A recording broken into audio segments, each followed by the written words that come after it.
What's going on, fellow YouTubers? My name is Dre, and thank you for joining me today. So in the past few videos, I've been doing gaming topics and discussions, and I've really enjoyed doing them, and I've actually gotten some good reception from them. I love the comments and the feedback from them. I got quite a few topics to go over, and I really enjoy making these videos so far. I love talking to people, starting conversations, hearing feedback, and reading other people's point of views. So if gaming related conversations and topics are your cup of tea, you can really help by hitting that subscribe button. At only 60 subscribers at this moment, you subscribing is like the foundation to this channel. And come on, you gotta admit, that's pretty neat. But okay, that's enough for the intro and the self-promoting. Let's get to the main topic of this video. And we are talking about side quests and those extra activities on video games. Mostly focusing on those RPG open world games. And I've said it before and I will say it again, I love Assassin's Creed series, so expect a lot of comments and references from that game. My rule of thumb for these side quests and activities is that you do not need to complete them in order to complete the campaign in the game. So for a very long time, games have included extra activities and side quests for us to do along with our main mission.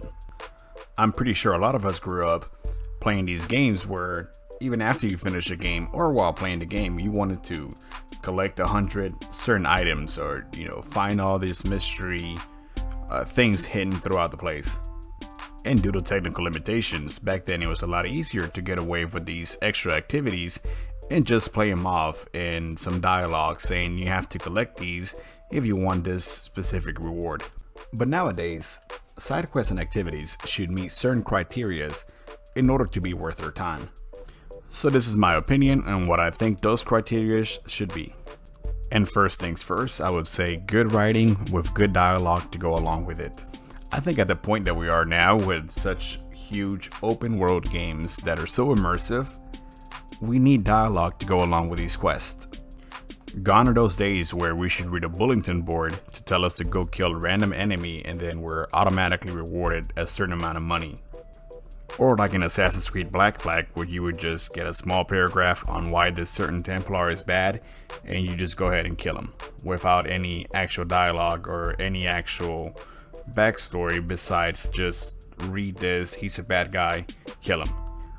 I think The Witcher 3, Assassin's Creed Odyssey, and Origins are a good example of this.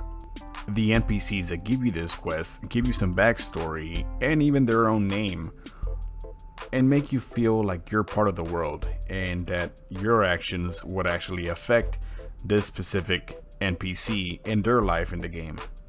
It gives you the sense of role-playing and that what you actually do does affect the game. But keep in mind I did say good writing, because also you can have quests like in Assassin's Creed 2 where you have to collect the feathers. And even though the main reason why you collect the feathers is a very sweet story that goes along with it, it is delivered to you within like a few minutes of dialogue, and it will take you hours upon hours to be able to collect all 100 feathers. Another criteria that I think that should be met is that the side quest fits the character, and if it doesn't, that the character is aware that what he or she is doing, it's something that they normally wouldn't do. One of the scenarios where I don't think it fits most characters is when you arrive into a town and a random person would be like, oh, you're a traveler, here, take this letter to my brother that lives in a whole different city. And then when you manage to get there, the brother is basically just like, oh, thank you very much for delivering this. Here, take this. And it's like 20 or 30 coins or whatever currency they're using. You're probably supposed to be saving the world, but yet here you are delivering letters for no reason.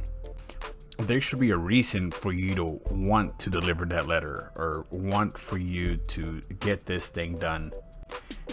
And I think a good way of achieving this is by giving you long-term results from completing said side quest. Let's take that last example I said about the letter and switch it up just a little bit and incorporate the long-term effect.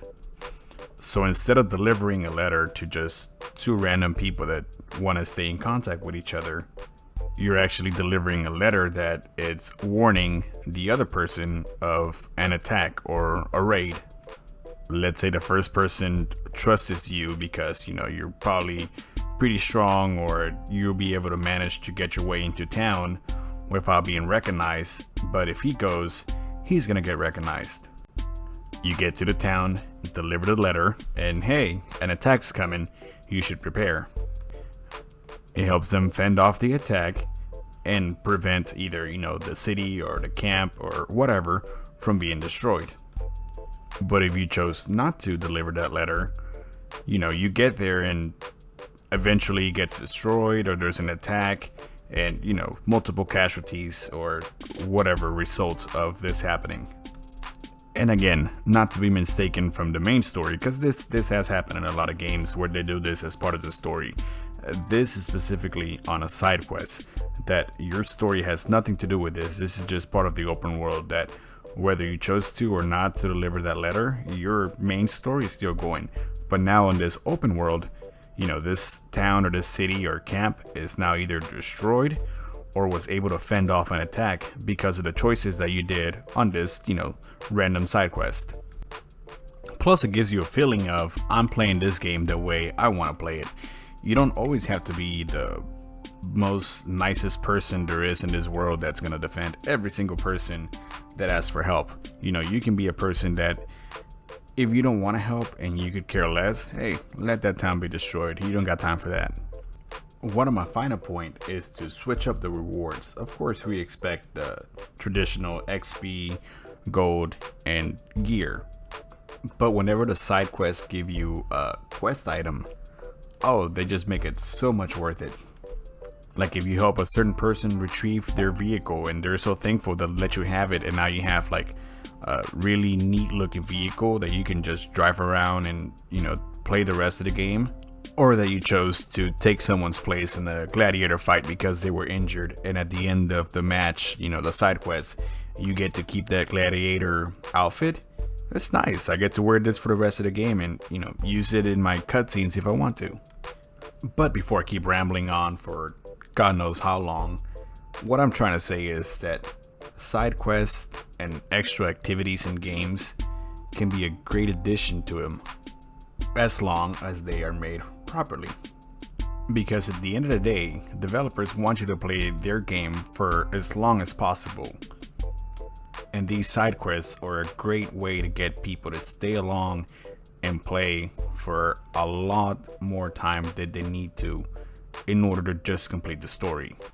I mentioned it before in a previous video that I put in about 140 hours into Assassin's Creed Odyssey, and that was trying to finish the story and not get too distracted with the side quests, but they were really good, so I still managed to put in about 140 hours, where if I would have just rushed through it and just finished the main story, probably could have done it around 40, maybe 60 if I, you know, got just a little bit distracted. But anyhow, guys, that is just a subject that I wanted to talk about, you know, little 8-minute video. I am aware it's not the best quality. I still make a few mistakes here and there, but I really do appreciate you checking out the video, taking some time out of your life to just watch my content a little bit, and I really do greatly appreciate it. So till next time, guys, this is Dre. Have a good night, a good day, a good midnight, whatever it is, just make sure it's great.